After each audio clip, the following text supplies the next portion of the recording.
अगर आपको जीवन में चाहे लौकिक उन्नति प्राप्त करनी हो या पारलौकिक, प्रातःकालीन कम से कम सूर्य उदय होने के 2 घड़ी पहले, 24 दूनी 48 मिनट, अभी सूर्य उदय होने में 48 मिनट हैं, आपने सैया छोड़ दिया, बस इसके आगे नहीं। सूर्य उदय होने के 48 मिनट पहले आप सैया से हट जाएं। अगर आप रात्रि में जगे हैं तो सूर्य उदय होने के 48 मिनट बाद फिर आप सो जाएं।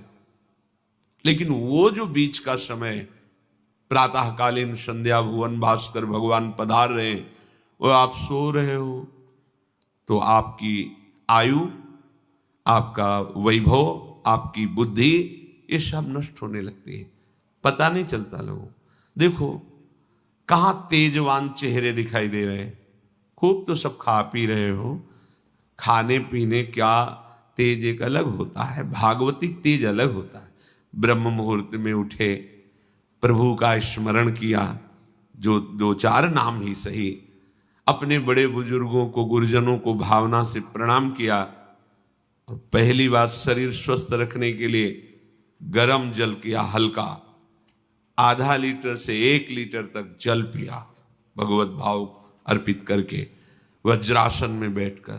आप लोग दिनचर्या को नहीं करते हैं तो आप ब्रह्मचर्य को पचा नहीं सकते। ध्यान रखना, ब्रह्मचर्य कोई छोटी मोटी शक्ति नहीं है, उसको पचाने के लिए आपकी दिनचर्या दिव्य होनी चाहिए। फिर इसके बाद आप 5 मिनट 10 मिनट टहलिए, फिर सो जाइए। फिर जो शौचाचार की पवित्रता बताई गई उसके अनुसार आप स्नान आदि करके, पवित्र वस्त्र धारण करके, जैसे कोई महान व्यक्ति आ रहा है तो हम उसके आदर के लिए खड़े हो जाते हैं, ऐसे भुवन भास्कर पधार है, हाथ जोड़कर प्रणाम किया, अर्घदान किया, गुरु मंत्र जपा आदि आदि। अब पड़े हो आप कि हम तो 2-3 बजे तक जगे हैं, ऐसा अगर आप भजन में जगे हैं तो भी सूर्योदय के समय आप उठ जाइए। आपके गुरु आवे तो क्या आप सोते रहेंगे क्या? तो जगत गुरु हैं भुवन भास्कर, परम ज्ञान स्वरूप हैं, गायत्री छंद रूपी घोड़े हैं इनके रथ के, स्वयं भगवान अरुण देव सारथी हैं, और भगवान पीछे वर्णन किए, मैं ही सूर्य रूप से जगत को प्रकाशित करता हूं और ताप के द्वारा जल को सोख कर मैं ही वर्षा कराता हूं। भगवान का आदर करना। जो सूर्योदय तक सोते हैं उनकी बुद्धि में भागवतिक बातें, अध्यात्म बातें आ जाए, मेरी समझ में नहीं आता। अगर आप थोड़ा भी शरीर स्वस्थ रखना चाहते हैं तो जैसे नियम से भजन वैसे व्यायाम आवश्यक है। सबसे प्रार्थना है, ये दवाइयों के बल पर जीना बंद करो। शरीर में जितनी आवश्यकता जल की है, अगर उतना नहीं जाएगा तो आपकी एसिड बनेगी, फुंसियाँ निकलेंगी, कब्ज बनेगा, कई परेशानी। हम साधुकों को कहते हैं, कभी कभी जैसे पूछते कितना जल पिया, वो अभी तो पिया नहीं। अच्छा, ये शरीर है, ये एक गाड़ी है, कोई सच्चिदानंद नहीं है। उचित आहार, उचित जल, व्यायाम के लिए तो समय नहीं। और भी 10 दिन बीमार पड़ोगे फिर देखो, आप कहते हैं समय नहीं है। हमने अपने बीमार स्थिति की दिनचर्या को बताया, शीतधाम की 2 बजे उठना, जो आपको बोल रहे हैं ऐसे ही दिनचर्या करते, और 45 मिनट व्यायाम, इसके बाद तुरंत प्रणाम करके वृंदावन की परिक्रमा, फिर आके श्री जी की मंगला, फिर आके 9 बजे तक गुरुदेव भगवान की सेवा में, फिर वहां से आके श्री जी का श्रृंगार, फिर भिक्षावृत्ति आदि 12-1-2 बजे तक। कोई चाय, कोई पानी, कोई ऐसा कुछ नहीं कि बाल भोग, कुछ नहीं था ही नहीं। जिंदगी में 100 ग्राम दूध नहीं खरीदा कि भाई हमारा दूध बन, कभी नहीं ऐसा। पर कभी ऐसा महसूस नहीं हुआ कि मैं बहुत कमजोर हूं। ब्रह्मचर्य को पचाने के लिए बहुत शरीर को क्रियाशील होने की आवश्यकता है, या तो प्राणायामों के द्वारा, आसनों के द्वारा। अब ना आसन है, न प्राणायाम है, न व्यायाम है, और फिर क्या, कैसे भावना आपकी भगवत भावना बनेगी? एक प्रमाद स्थिति, एक छिन्न भिन्न खिन्न स्वभाव, नहीं बात बनेगी।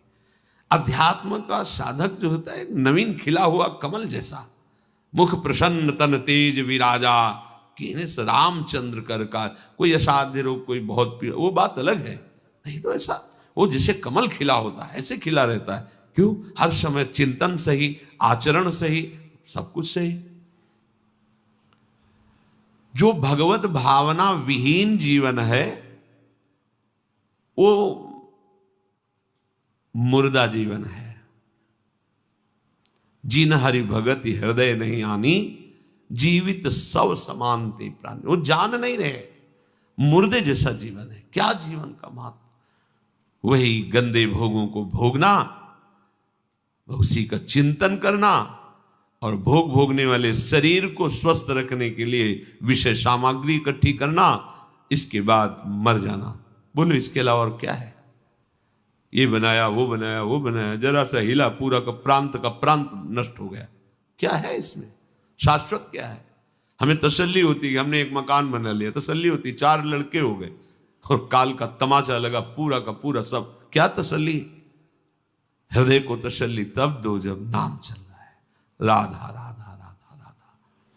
दिनचर्या ही नहीं बन पा रही है आज के नए समाज की, दिनचर्या ही नहीं बन पा रही, भगवत भावना ही नहीं है। देखो, अगर परिवार में रह करके आप भगवत भावना नहीं करते तो सब परिवार में रहकर आसक्त हैं और सब दुर्गति को प्राप्त होते हैं। जब तक भगवत भावना नहीं है तब तक सब अविधि पूर्वक है। मान लीजिए सब अविधि, विधि भगवत भावना है। कुछ भी, किसी से भी, कोई भी, बस भगवत भाव, वही आनंद का अनुभव हो जाएगा। अतः उनके द्वारा किया गया देवताओं का पूजन मूल में मैं ही हूं, मेरा ही है, पर वो अविधि पूर्वक है। अविधि पूर्वक का तात्पर्य है कि वो ये नहीं जानते कि इस रूप में सर्व सामर्थ्यशाली भगवान ही विराजमान है। कभी कभी मंत्रों का ज्ञान नहीं होता, पूजन की सामग्री शुद्ध नहीं होती, भाव शुद्ध नहीं होता, इसलिए उनका पूजा सेवा आगे चल करके फल प्रदान नहीं कर पाता। प्रभु कह रहे मेरे में रिझाने के लिए किसी पूजा सामग्री की या किसी धन संपत्ति की आवश्यकता नहीं। पिता को बस इतना ही चाहिए कि वो अपनापन करके दौड़ के उनकी गोद में बैठ जाए, बस अपनापन प्रभु को चाहिए। माया के भूल भुलैया से वापस लौटिए और एक बात केवल बैठ जाए अगर हृदय में कि मेरे प्रभु अब मैं थक गया हूं, यहां कोई मुझे सहारा देने वाला नहीं, अपना नहीं, नाथ मुझे अपना बना लो। ये बहुत बड़ी बात है हृदय की। किसी के बहुत भाग्यशाली होगा उसके हृदय में बात आएगी। प्रभु उसकी रुचि का विषय बन जाते हैं। प्रभु जहां वो ऐसा भावना करता है और उसकी रुचि हो जाती है प्रभु में। जैसे हमारी विषयों में रुचि, ऐसे प्रभु में रुचि हो जाती है। अब वो जो भी करता है सब पूजा हो जाती है। ये राह से जल्दी सबको समझ में नहीं आता। ध्यान दीजिए, भगवत भावना विहीन आप जो भी कर रहे हैं वो सब अविधि पूर्वक है, भगवान कह रहे हैं। अगर भगवत भावना युक्त है तो जो भी कर रहे हैं सब विधि पूर्वक। कर्माबाई जी ने, एक विधि विधान जानने वाले संत ने जब कहा कि आप तो बिना स्नान में बड़ा अपराध, ऐसे तुम कैसे बना पाओ? और वो प्रातः अपनी स्नान आदि दिनचर्या करने लगी तो विलंब हुआ। फिर खिचड़ी अमनिया की ठाकुर जी को, ठाकुर जी आए गोद में बैठ के, एक कवल ही पाए कि उधर पर्दा, भाग के ठाकुर जी गए। खिचड़ी लगी थी, पार्षदों ने कहा जय जय तो अभी भोग ही नहीं पधराया। फिर और बोले कर्मा भाई है ना, वो मुझे भोग लगाती है। और पता नहीं उस महात्मा ने क्या समझा दिया विधि विधान, वो भोरी भारी हमारी भक्ता, वो अब नहाने धोने में समय लगाने लगी, इसलिए आज विलंब। देखो तुम जाओ और उनसे कह दो हम विधि विधानों से फंसने वाले नहीं, विधि विधान हमें कोई फांस नहीं सकता है। एक प्रेम फांस है जिसमें मैं फंस जाता हूं। बिना किसी बंधन के अगर ये बंधते हैं उसका नाम है प्रेम डोरी। जय श्री भट्ट प्रेम रस बंधन, क्यों छूटे दृढ़ फंद, बसो मेरे नैनन में दो चंद। ये बात सबकी समझ में नहीं आती। जाओ उनको कह दो जैसे वो बनाती थी वैसे ही बनावे। पूरा अविधि है, अगर शास्त्रीय सिद्धांत से दे देखो अविधि है, पर वो महान विधि है जो भगवान को आसक्त कर लिया। कौन सी विधि? मेरे अपने प्रभु, मेरे प्यारे रात में भूखे रहते होंगे, ये भाव। भगवत भाव विहीन जितना जो कुछ आप कहोगे कि कैसे अविधि पूर्वक भगवान कह रहे हैं।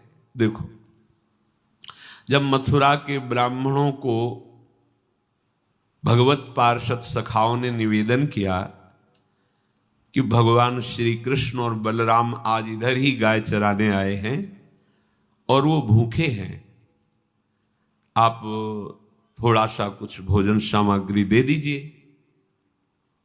तो ऐसे देखा कि ग्वारिया है, बात ही नहीं की, अधिकारी ही नहीं समझा, बात का अधिकारी नहीं समझा। ऐसा नहीं कि इनको पता न चला हो कि भगवान का अवतार है, क्योंकि जब भगवान अवतरित हुए तो सबको पता था कि भगवान अवतरित हुए हैं, प्रायः सबको पता था, सबको।